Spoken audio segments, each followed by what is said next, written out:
And Beckham saw Sullivan off his line. Oh! This is a private member's bar. That is absolutely phenomenal. Exclusively for the supporters of the greatest football team in the world. Cleared, Giggs with a shot. Sheringham! Manchester United. Beckham into Sheringham. And Solskjaer has won it! And welcome to the Biggie and Smalls podcast. We are back after a pretty exciting first round of the Euros, D. And Eric Ten Hag was pretty candid on his on his appearances on the Dutch TV channel. I think it's NOS. I don't know. I'm gonna butcher the hell out of that name, so I don't even know. D, how are you, man? Good to see you again, man. Good. How's things on your end? All good here, man. Solid Father's Day weekend for us. Nice little lake trip for us. I don't know what you guys get into. Not a whole lot, man. Honestly, I just watched Saturday and watched the Euros pretty much all day. It was the one day I got to just sit and watch matches from first kickoff as 9 and 12 and then 3. Yeah, honestly, is like sometimes the summer months drags for sports. I mean, unless you're a baseball fan, but even like this month, like between the Euros, baseball, Copa America kicking off here on Thursday, and then the NBA Finals just wrapped up the other night. It's definitely June is going to be a fun month for if you're a sports fan for sure. Yeah, no, I watched all the Euros, and then in the afternoon I watched the PGA Championship where Rory fell apart in the last 3 or 4 holes. Yeah, I guess Roy. I guess he's not getting divorced now, but maybe he should have got divorced. Maybe he would have played better. I don't really know what the hell's going on. This guy can't seem to make his mind up, D. Nope, he does not.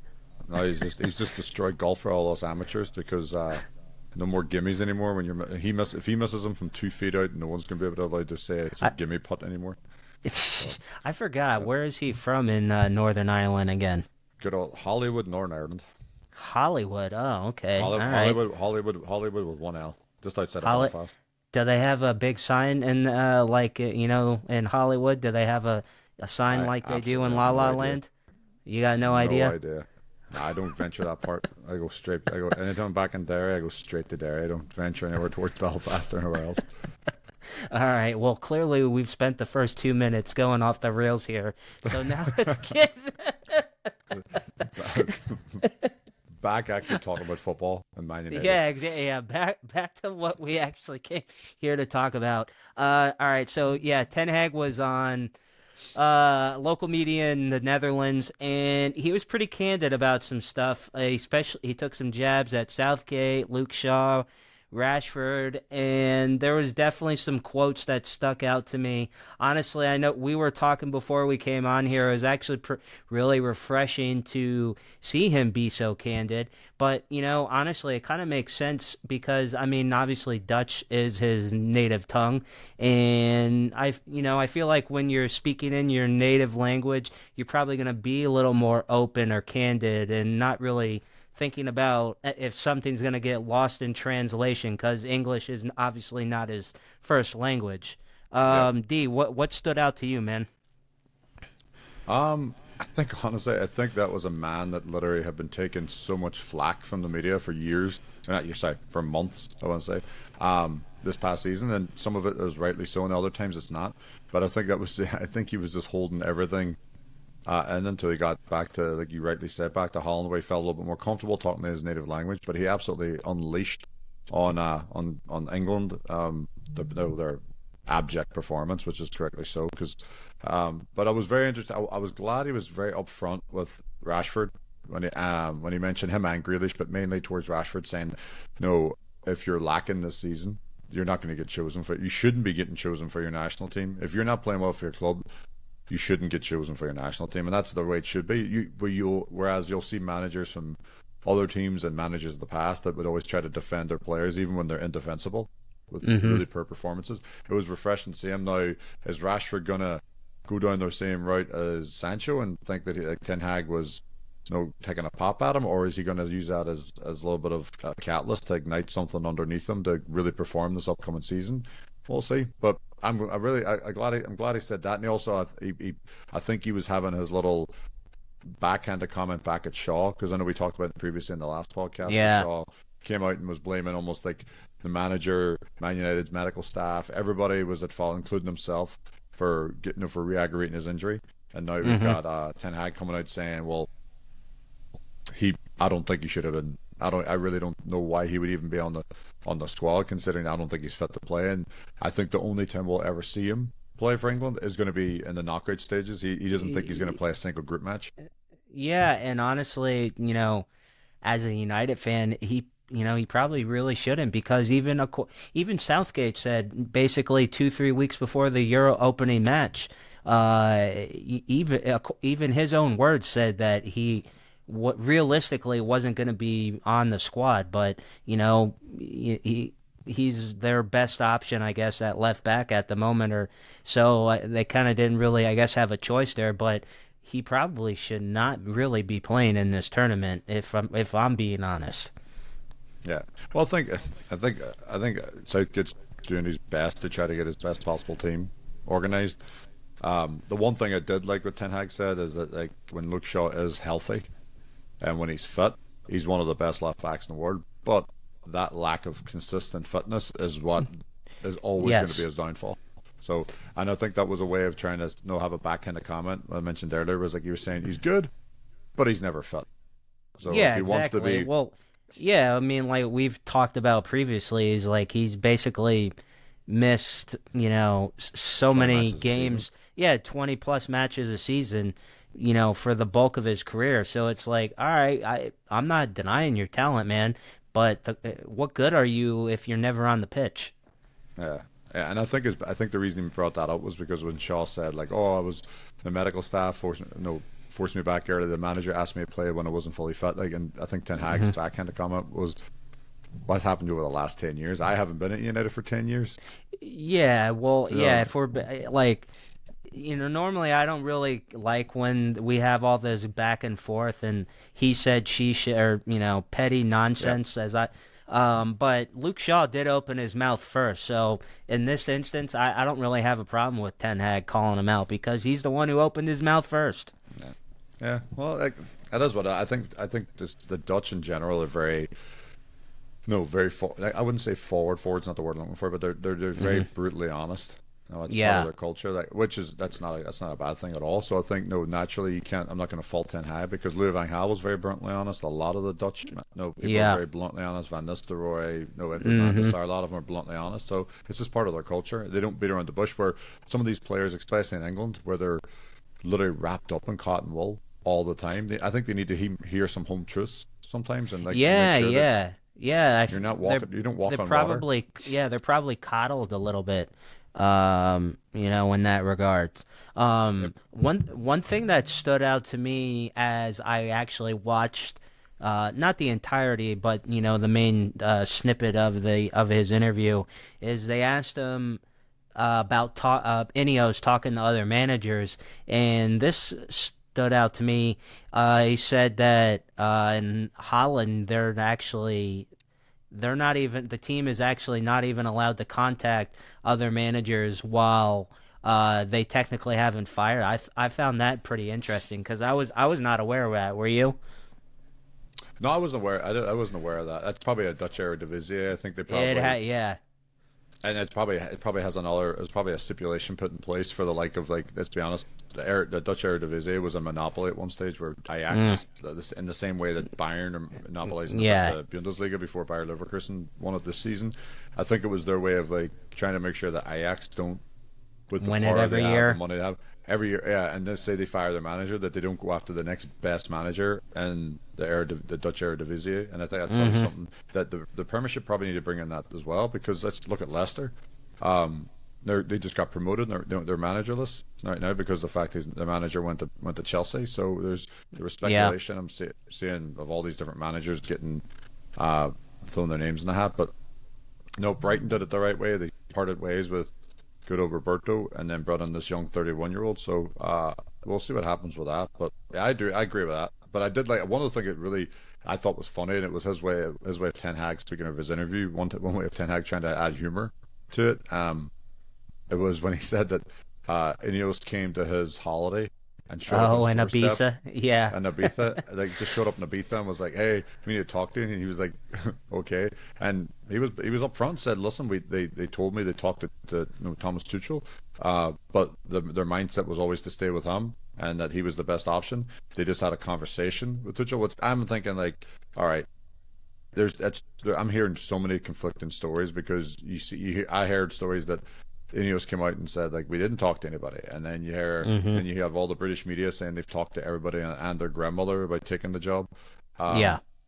No, like, there was, like, Roberto Martinez was thrown in there, Yeah. a few weeks ago, and I'm like, Jesus, not. And then after watching that today, like, after the Portugal match today, actually, I heard somebody make a very poignant tweet today, and it was Roberto Martinez is the Portuguese, or is Portugal's version of Gareth Southgate.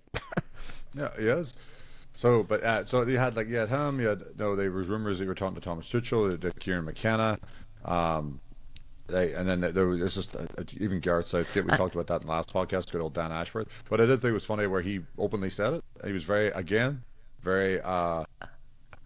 not forward, but he was just very transparent, almost. Yeah, was when he said that. I kind of want to know. Like, I want to know, like, what that was like. Or first of all, I want to know: did they just show up at his door, or did they reach out to him, or did they just knock on his door in a beast? Hey, Eric, we got to talk to you. You're not fucking sacked. Hey, like, part of me wants to say that, like, Ten Hag was just, like, off his rocker, because he just came in from, like, manumission or something, like, from an all-nighter, like, yeah. he just after coming in from, like, saying, like, no, Dave Seaman or something in manumission or something, or, like, no, deep dish, and he's still just off his rocker, and he's like, exactly. He's just standing there in, like, a bright orange Speedo. Wait, like, you want me to stay with the team? Oh, okay. But yeah, I did think it was interesting. I think that may have been the way Ineos were trying to save face with them, being like, well, we didn't want to, no, because even Joke said they tried to ruin my vacation by showing up on my doorstep in Ibiza to talk to me about it. So he did say, which I appreciate, like, the fact that a lesser man could have turned around and tried to, like, spin the narrative to say, "Oh no, they came there, but this was always planned. They told me before I went on vacation they were going to talk to somebody."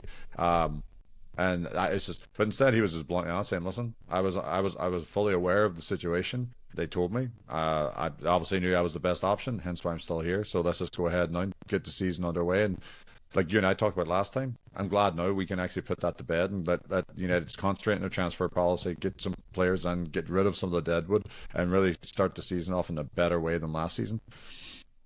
Yeah, no, I 100% agree with you. And ultimately, I think they came to the right conclusion, especially with, the people that were available. I mean, and, if the solution or the manager of their choice was what we've all read was Gareth Southgate and all that, then me and you have talked about that ad nauseum. I want nothing to do with him. That would I feel like that would set us back another 5 years. No, exactly. And even little Kobe Manu came out and give an interview and said, or give and he did an interview talking about it. He gave a statement saying, like, no, he's got good peace of mind knowing that the manager is going to be there, and we have when the players all return from international duty, and he's extremely grateful to Ten Hag, because Ten Hag gave his first he basically gave him team. Yeah, and he put a lot of trust in him. And he's like, I can't thank him enough. So, like, there's, like, one of the little pillars of the team that's ready to come out and showing that he's glad to see him come back. I read that Garnacho's brother came out and, like, said something, like, along the lines of, like, best news I've heard all summer or something like that. Yeah, exactly. Celebrating it, using his brother's using Alejandro's social media platform. So you can definitely tell, like, the likes of those kind of young players who Ten Hag's really put trust in, they're actually buying into what he wants them to do. So we'll see what happens when it comes to, like, what kind of players we're going to bring in. Exactly. And changing another player that just recently departed, Anthony Martial, and this is something that Ten Hag was recently even more candid about was about, basically the injury problem at the club, and publicly he was always fairly pretty supportive of the players. But one of the things that I'm just was reading earlier today, especially about our boy old Tony Martial.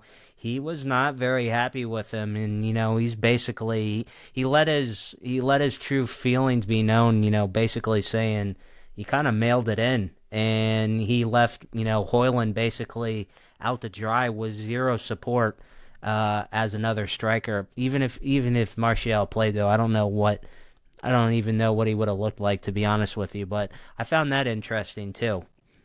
Yeah, well, you can see the players like that. Like I'm very surprised the likes of Varane, Tony Martial. That's two big players that are left on the free. I haven't read anything about them getting snapped up by another club. Like I would have thought, the way people talk about them. Yeah, you don't really hear much. You don't really hear much about them. Yeah, and the way you hear like some of the former players saying Varane is going to be a big loss, but if he's that big of a loss, you would have thought somebody would come and snap them up by now. So, well, I don't know. Like, I agree with what Ten Hag. I think Ten Hag was more frustrated with Tony Martial, but I don't think he'll be. I don't think he'll be as frustrated with Tony Martial. Ten Hag will be as he is with good old Micah Richards. I can tell you that much. Yeah, I know. My God, man.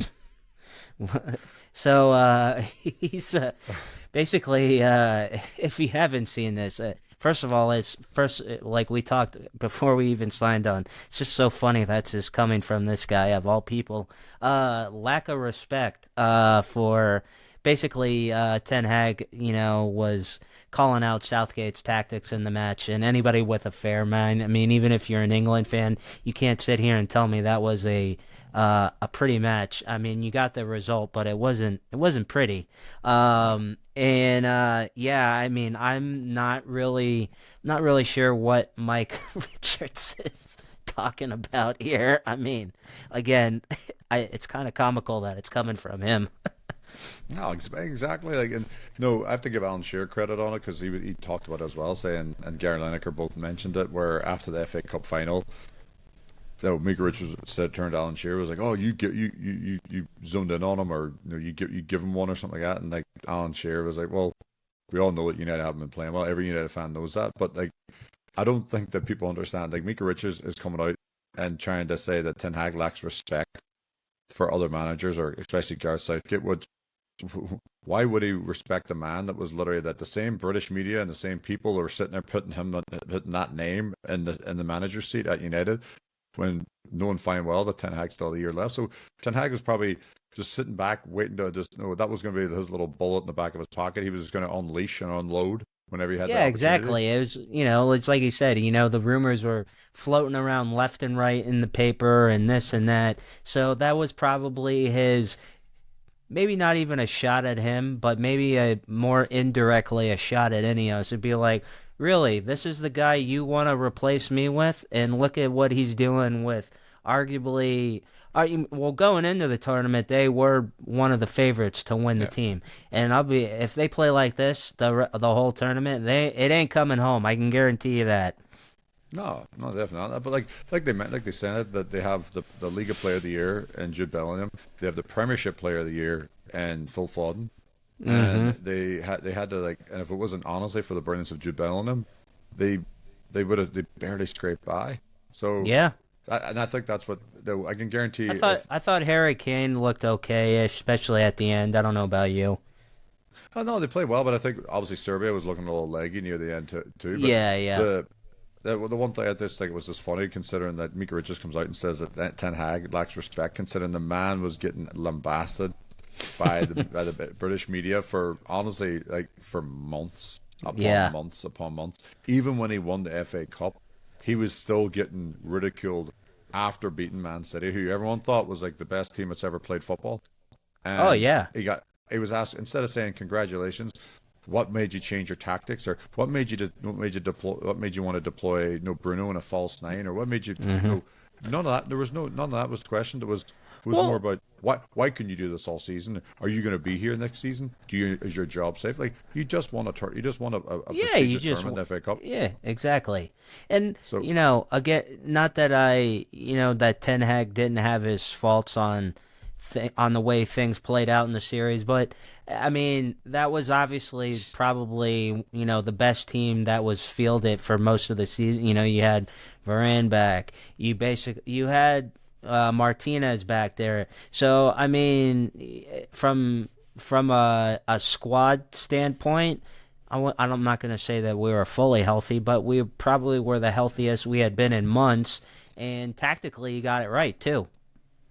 yeah, exactly. And then, but he said that anyway. He said that when they asked him like, "How come your team didn't play like this the whole season?" And he said, "Because I didn't have all these players available all season."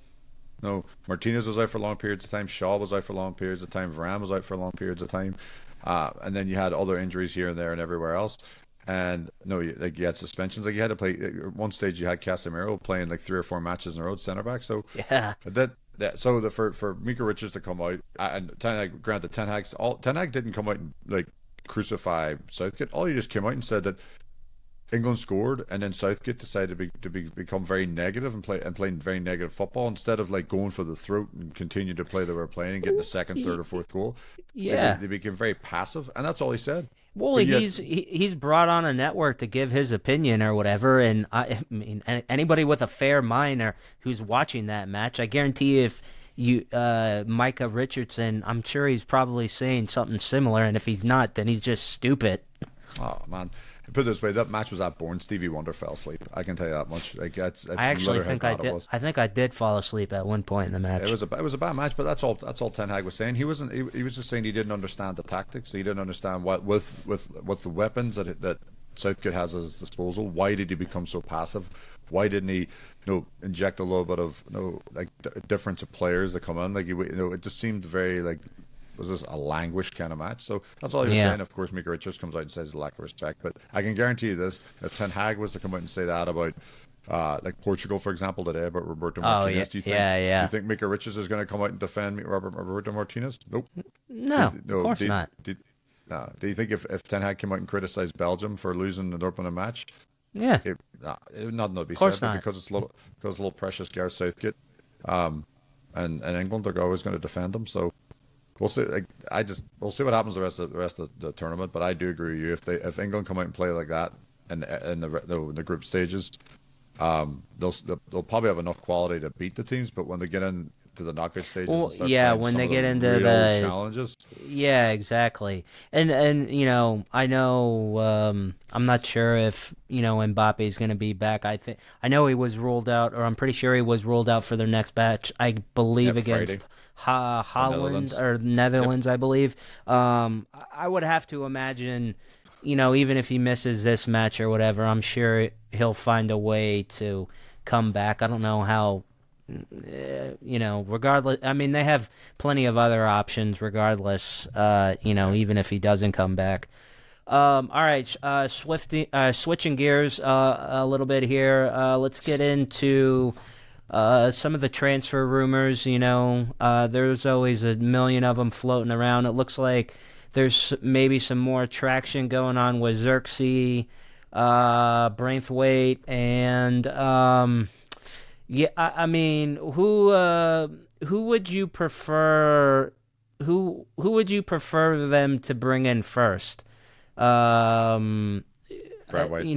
Braithwaite. Yeah, I agree with you. Just because one, he's not on international duty, so if they were to go ahead and get the transfer done, they can integrate him into the squad. They can integrate him into the team. He has a good 2 months to be able to get settled in Manchester. He's also playing for Everton, so it's just up the road. It's not like he has to really even move too far. No. It's not like a lot of times you see young players like the best player that I thought United had, that I think it was just probably 2 seasons too soon, was Zaha.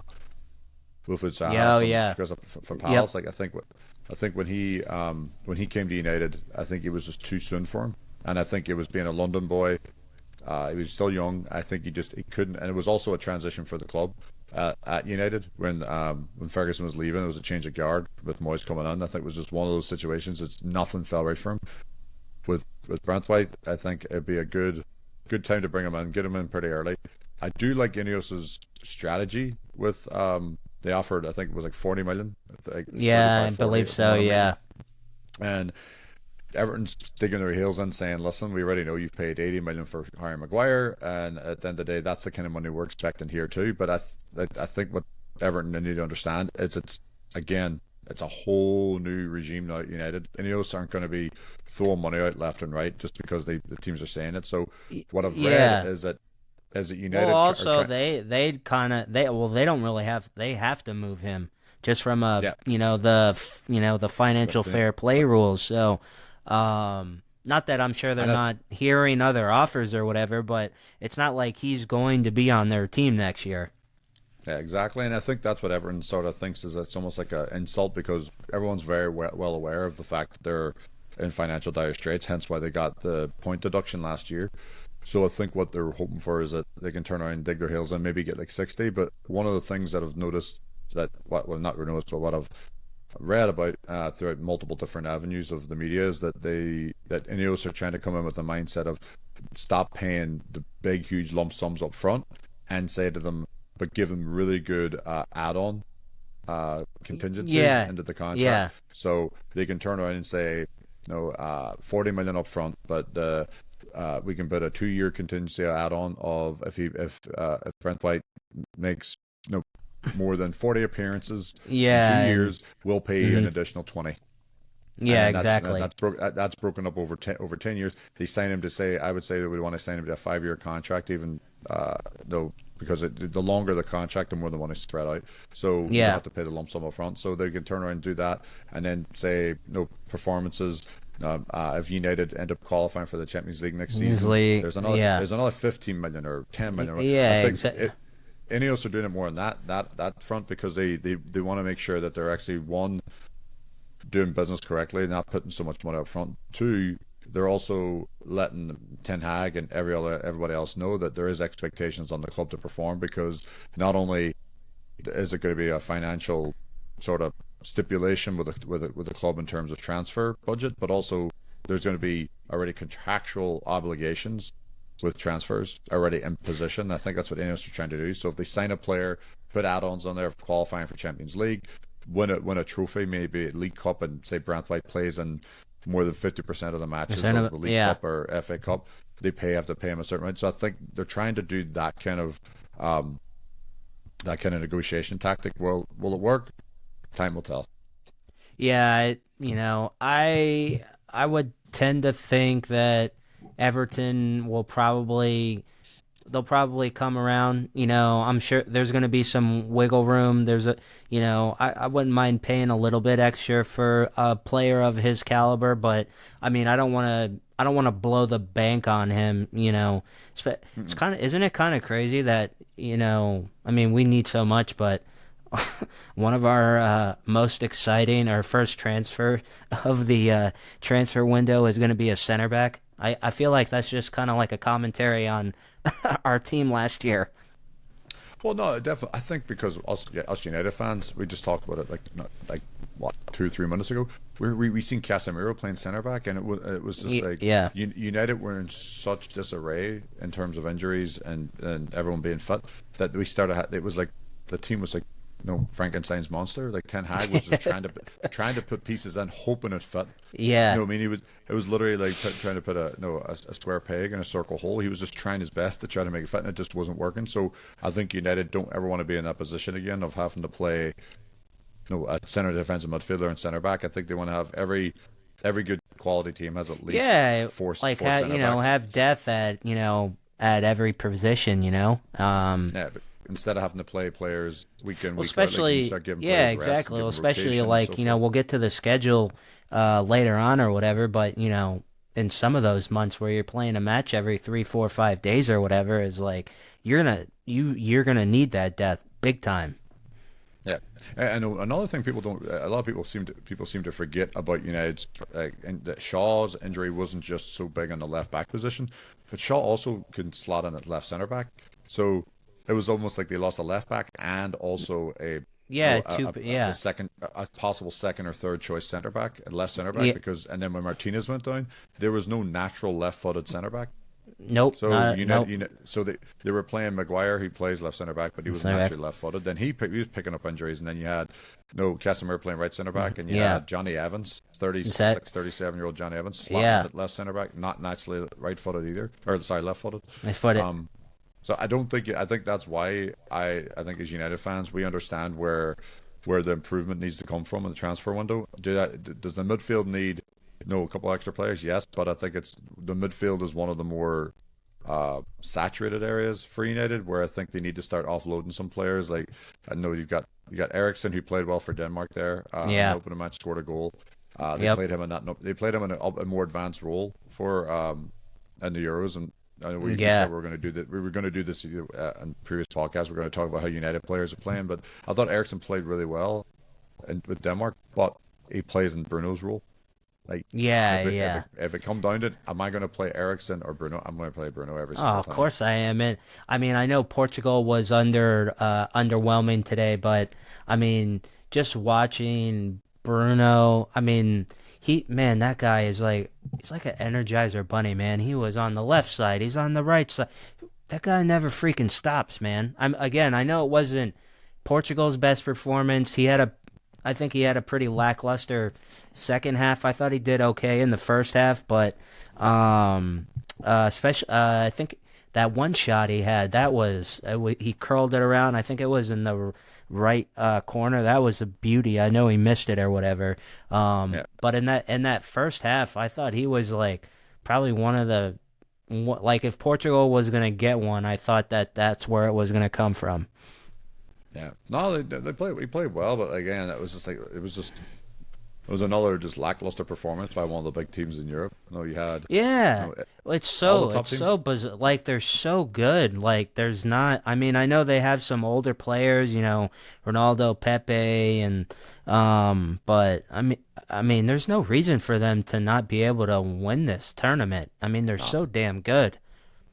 Yeah, and it's the same. You can say that about Højlund as well. Højlund didn't exactly play unbelievable for Denmark. Denmark went up early, scored. Eriksen scored, and then I thought Denmark was a better team. They were in control, and then it just seemed to fall apart on them. And Italy had to come back from being 1-0 down against Albania, come back to 2-1. England. That seemed to happen quite a bit to a lot of the, I guess you could say the powerhouses. Italy, Portugal today. I mean.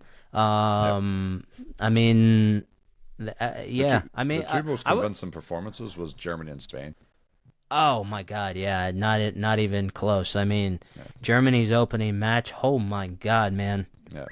If they play like that the whole tournament, I mean, they're just gonna bulldoze through everyone.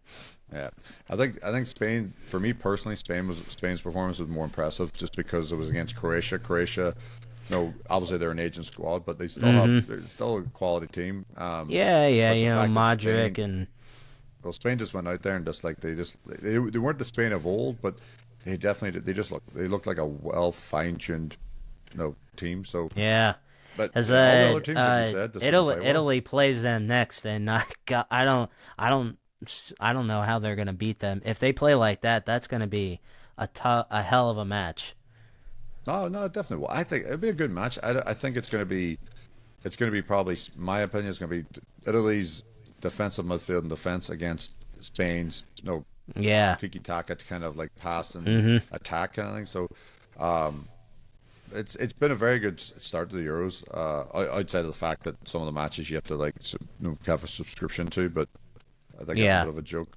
But no, it's been a good start. That's kind of not that I care about Turkey and Georgia or whatever, but supposedly it was actually a pretty entertaining match. I mean, I couldn't watch it because it wasn't on YouTube TV, and I'm not gonna pay for Fubo or whatever. But supposedly the kid who's on Madrid had just a screamer of a goal today.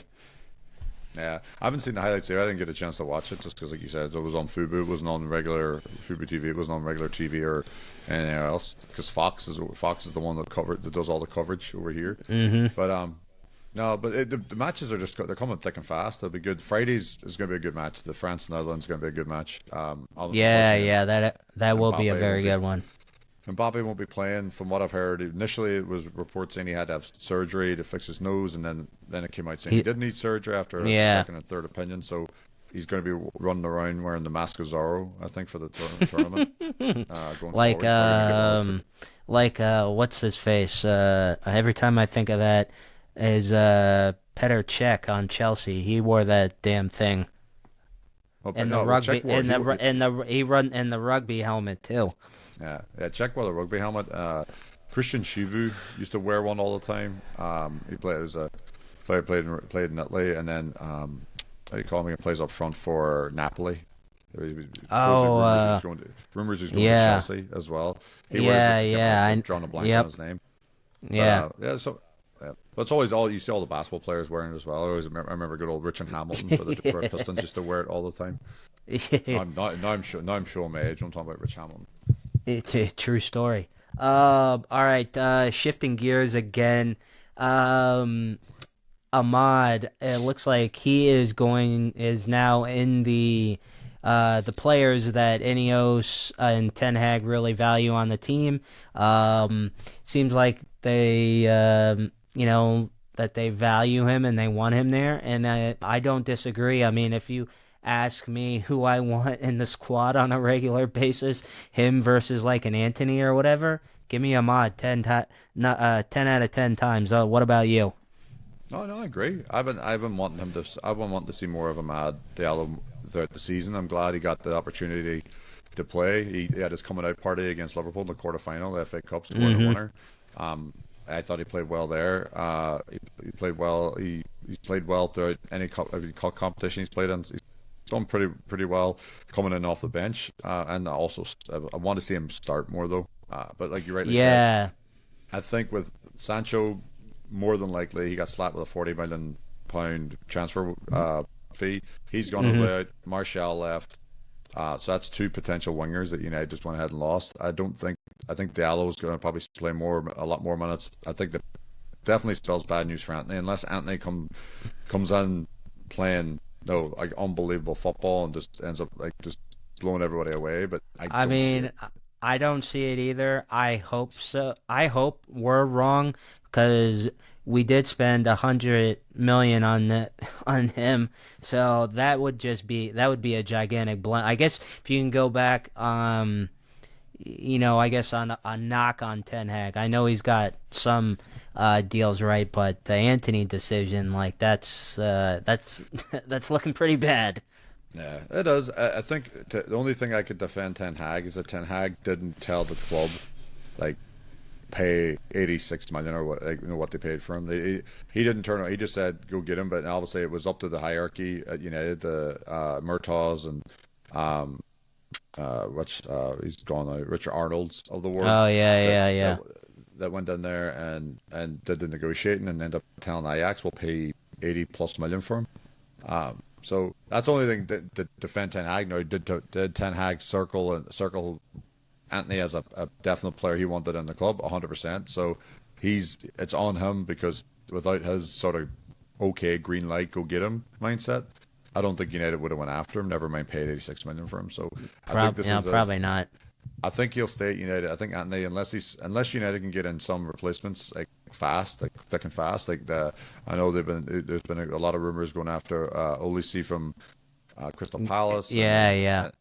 But then I'm hearing he's going to Chelsea. So there's all these different options that United have, but I haven't seen much movement in the transfer window. I don't know if United are going to wait for the Euros to end, so therefore it's a lot less chaotic, or if they're going to go ahead and start just wheeling and dealing now. But either way, if they don't bring anybody in, Anthony's going to stay there. Yeah. That realistic for squad depth alone. Yeah, exactly, for squad depth. I kind of hope and that will be pretty quick. And I think I've read some things that Ineos does want to make a splash fairly quickly, but I also don't want them to, blow the bank or just overspend on someone. I mean, if they have to negotiate a little extra longer or wait until the end of the Euros when things calm down a little bit, I'm okay with that. I mean, because again, especially if some of these players, they're not even realistically going to be showing up with us anytime soon. Especially if it's someone who's playing on a national team, they're gonna obviously need a break and a vacation for several weeks. So, I mean, yeah, if it's after the Euros, that's fine or whatever. Yeah. Like I said, United. I think at this point, United do definitely need to look at some wingers. Like Greenwood's decided to go to Juventus. Sancho's more likely going to go back to Dortmund or probably even to himself. And then obviously Martial's gone. So that's 3 potential wingers that United had. I know Martial played up front, but he also played in the left wing. So right now, United are left. And even what's his face? Forsen. Yeah, going to Monza, I believe, the Italian team. Yep. So he's going. So that's 4 technically, like players and they have right now they have Rashford, Anthony, Diallo, and that's honestly it from a and obviously Garnacho. But I'm saying for players who can really, Garnacho's a starter. So for players that can try to come in and actually make a difference, that's the 3 we're left with. It's going to be Rashford, Anthony, and Diallo's going to be coming in and out. So they have technically 2 wingers in the left. They got Rashford, Garnacho left wing, and then Diallo and Anthony right wing. So are they gonna leave it at that and say, okay, I think that's enough players, or are they going to try to bring someone in? We'll see what happens in the summer. But I agree with you. I don't want Ineos pulling the trigger just to get somebody on. I don't want them paying over the odds. But the one thing I don't want United going through again, as it happens too frequently, is they put a target on a player, and all of a sudden the media hears about it. Like it was Ten Hag's first year. It was Frankie de Jong. Frankie de Jong got dragged out all summer. United agreed a £76 million deal with Barcelona, and everything was done, and then he did end up coming. The same with Solskjaer with Sancho. Solskjaer went after Sancho. It was dragged on the whole summer. It didn't come, and then he finally came the following season, and now he's already gone. So I feel like that happens with us more than any other club. Maybe I'm totally wrong or whatever, but what you just said, I feel like that's all happens all the time to us, and I feel like every other team is just like, all right, boom, boom. I'm hoping now that with Ineos that they're going to come up with the mindset of saying, listen, like we're not going to get dragged into a bidding war. Yeah, like 6 and 8 week long drawn out transfer negotiations. Like I hope they have the mindset of saying we put a 2 week limit on it, saying we'll talk to you for 2 weeks. After that, you're done. Like it's like it's a perfect example. It's like buying a home. You've got your due diligence period. You've got. I think Ineos need to go with that mindset, saying, okay, here's our offer. You have a week of due diligence. If you don't want to accept it, don't accept it by this date, and we'll move on. And that's it. Yeah. We may come back and if you want to negotiate, you can let us know. But that's our price for now, and then take it or leave it kind of mindset. Because dragging it on, it ends up happening as United end up paying over the odds for the player, and that's don't want happening. Yeah, you either end up paying overpaying for the player, or you're scrambling to find a player who might turn out to be a disaster. Exactly. Yeah, like you and I were talking earlier that United's looking at another goalkeeper to have their 4th goalkeeper. Yeah, I know. What the hell is that all about? Well, Ten Hag I was listening to Fabrizio Romano, and he was saying there was no merit to it. I was like, thank God. I was like, what the hell do we need another goalkeeper for? Yeah, Ten Hag has this infatuation with having 4 goalkeepers, but my mindset is like, go ahead and why don't you just call one of the under 21s up, or one of the young guys that just won the FA Cup or the league for the youngsters. Like, call them up as a reward. Call them up as a reward. And it was like, we only have a limited amount of money to spend on the players that we actually need, and a keeper isn't one of them. And it was like, I think they were talking about spending 10 or 12 million on him. As far as I'm concerned, that's just like $12 million just wasted on someone who's realistically not going to play. And if he does play, that means Onana's injured, and then then we're probably effed. No, exactly. And I'm seeing some reports too that like now United's interested in Amrabat, because of the fact that how well he played in the FA Cup final, and they're hoping that maybe they can get him, but they also don't want to from what I've read, they're saying that United don't want to go into a Sabitzer kind of situation where they didn't get him for a cheaper price, and then they end up regretting not getting him because Sabitzer, he's playing well. He just played well for Austria. Played well in for Dortmund. Yeah. So, and they think, and supposedly Amrabat, I don't know. Did I see enough of him to convince me that he's worth 15-20 million? Nah, but at the same time, I don't know. But at the same time, like, do United want to go down the road of having, Casemiro is supposed to be rumored to leave, so that's one center defensive midfield. Eriksen's rumored to leave because he wants playing time. That's another one gone. Yeah. So therefore, the midfield starts to look a little light. So they bring him in. They spend 15 million to him in as a squad player and then integrate him as best they can. Get him a preseason. No, he came in January for United. Does United go ahead and get him a preseason to really get him acclimated to the team and all that kind of stuff? Maybe. But I don't think I've seen enough of him for me to say, oh, he's a definite shoe-in. Or Sabitzer, I thought they should have signed. I thought he was brilliant. He scored against Sevilla, scored 2 goals in Sevilla in Europa League, and then he played well throughout the season, playing that holding midfield role. And he's a little bit. Yeah, and he's playing well now. Yeah, and there's you think about it. There's a reason why maybe United struggled with not replacing him in terms of like getting somebody on who's actually going to do as good as a job as he did. So we'll see. I hate to say we'll see, but I'm not holding my breath. I just think it's going to be one of those summers where I even think United's probably going to get linked with Wesley Sneijder again, even in his current state. Wesley Sneijder. The way the God media almighty. the way the media is on, like the way the media wouldn't be surprised that Wesley Sneijder is going to lose 4 stone and get out and get back and put his boots back on and hope that United's going to finally sign him. Why don't we bring Roy Keane out of the booth and put him back there then?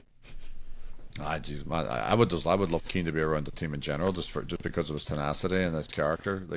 I would love to hear. I think he would be a good person to, like you just said, have a guy in the locker room, but also, I don't know, give like that pep talk or whatever and all that sort, and just talk about and what it means to be a Man United player and all that sort of stuff. I mean, I feel like we have that now with Bruno. I mean, it's very clear that he loves United or whatever, and it seems like there's a little bit of a traction on him getting a contract. I know Ineos is definitely open to it, and I'm glad to hear that they're going in that direction. No, same here. He definitely deserves it. Like, at the end of the day, I still believe, and I've said it before, I'll say it again, that I think the captain of the team should be the highest paid player, without a doubt. And I think that's the way it is in a lot of sports, especially here in the United States. There's a lot of times the captains, like the stars of the team, the guys who play week in, week out and perform, they always seem to be the top players. Would you? So if Ronaldo's not there, are you giving Bruno the captain of the Portugal team? If you're Martinez, yeah. I think we. Or would you? I think he would be if Ronaldo wasn't there. I think he would definitely be one of the candidates. But I also think like Ruben Diaz would be a good captain for Portugal. But then you also have Pepe. Pepe's like that's what I was and Pepe he's been what is he like 30? How old the hell old is Pepe? 41. 41. Yeah. This is his 5th major tournament. Yeah. Like they said, or like was it his 5th? Did they say it was his 5th Euro? Which means he's played. It has. If he's 41, then yeah. I think it's his 5th Euros. I think the first Euro he ever played in was in 2004 when they lost to Greece. Yeah, actually, yeah, that was Ronaldo's first Euro too, wasn't it? That would have been Ronaldo's first Euro because he signed for United in 2003 and then played for Portugal 2004. Yeah. So yeah, it was both him and Pepe's 5th Euro. God Almighty, that's freaking crazy to think about. And they're both still playing. Like, I thought Pepe played pretty well. I thought Ronaldo showed a little bit of his age, but he still looked sharp, considering. Yeah, I thought Ronaldo looked sharp. I mean, like you said, he's an older player. I mean, he definitely wasn't. You could tell he was hanging out in the center and wasn't really venturing out like all the other players. They were switching sides or whatever. It seemed like Ronaldo was just kind of hanging out in his area. Yeah, well, like me and Sean, my cousin Sean and I were talking to about the match. It seemed like Portugal were like every time they went forward, even when they could have been like one-on-one with the goalkeeper, and yet they still looked to pass Ronaldo the ball. And I think that might be also the downfall, because it was a similar aspect when Ronaldo was at United. A lot of the players, like almost. Well, do like, you think he should have started? Honestly, I mean, I could probably think of, another one. Who would be up there? Like Yao Felix? Yeah, I guess so. I mean, I don't actually. I kind of didn't really understand why Martinez didn't go to the bench earlier, especially the Neto. He was directly involved in the go-ahead goal with the assist.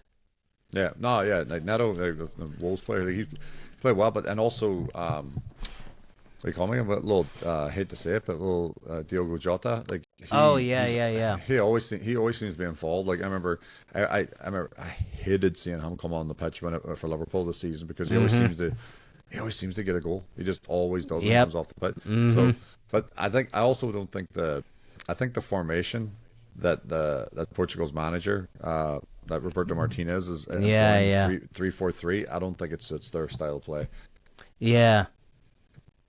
Yeah, I mean, you could. I guess you could probably. What do you think? Like a four, have four in the back, like have Dalot back at like almost like at United, or what? What are you thinking?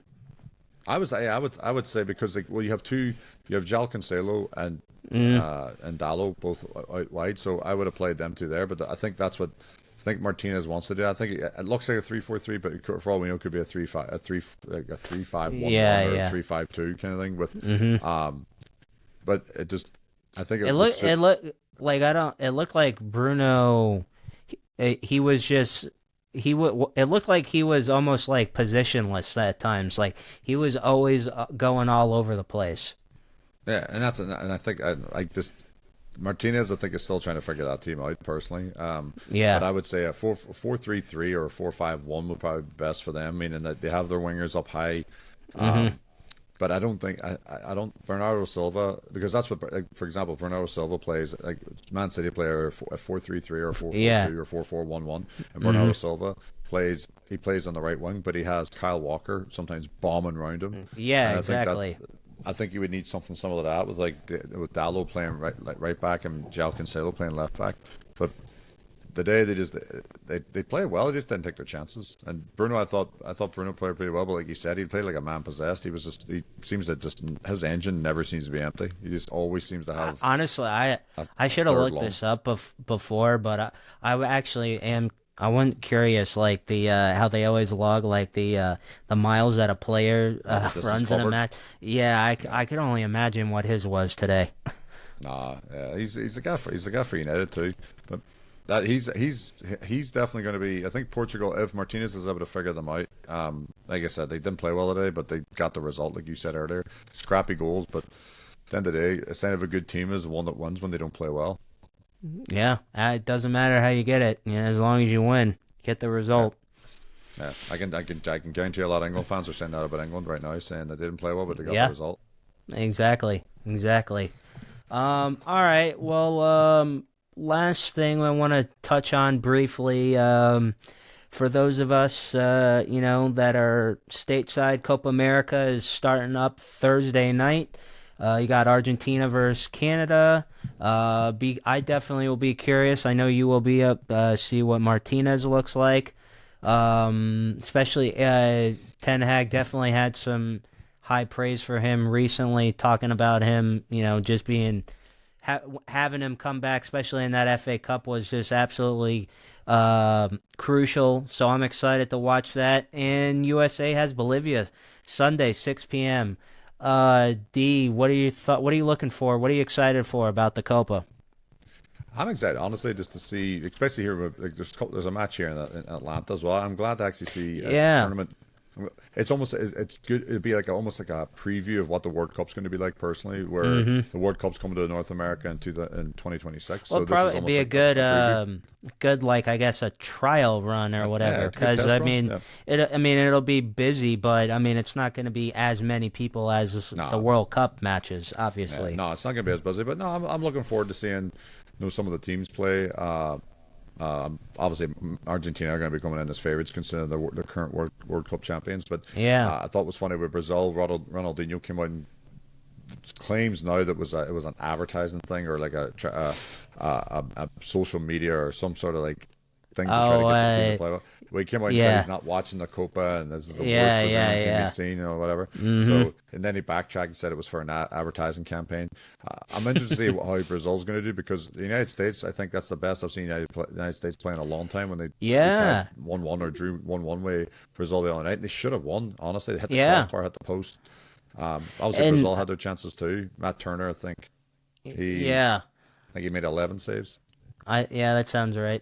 I don't normally put much stock in like these lists, but Bleacher Report earlier today they put out favorite teams to win the Copa America, and actually they had the U.S. ranked higher than Brazil. I think Argentina was obviously number one. I can't remember who they had number two, but I think they had the U.S. Uruguay. at 3. Probably Uruguay, yeah. And I think Brazil was like 4 or 5 or something along those lines. Again, not that I put much stock into those lists, but I thought that was interesting. Yeah, you have to understand too the way that this is the first time the United States has played in a competition like this. Like this is not the CONCACAF Cup. This is not where you're playing Canada and Mexico.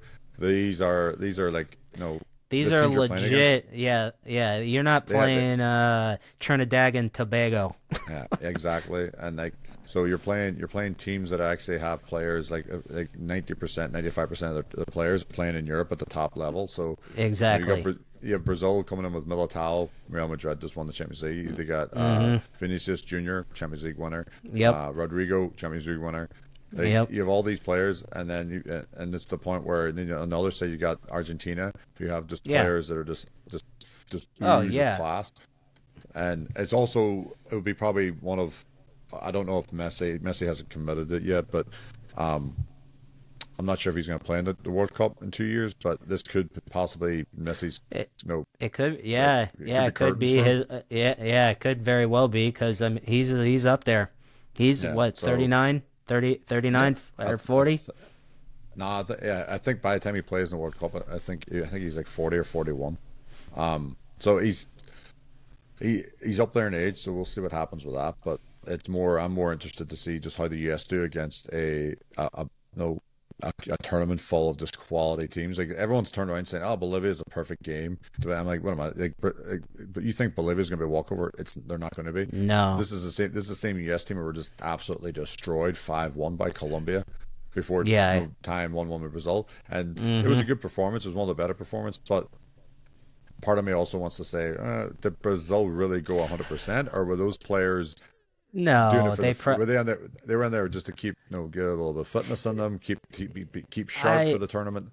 I think you'll see a different result. I tend to lean more towards that, and I'm not trying to diminish the result because it was a good result, but I would think being a friendly that they're just like, all right, let's play together, get a little fitness, a little, there's no way they were treating that as like running at 100%, if I had to guess.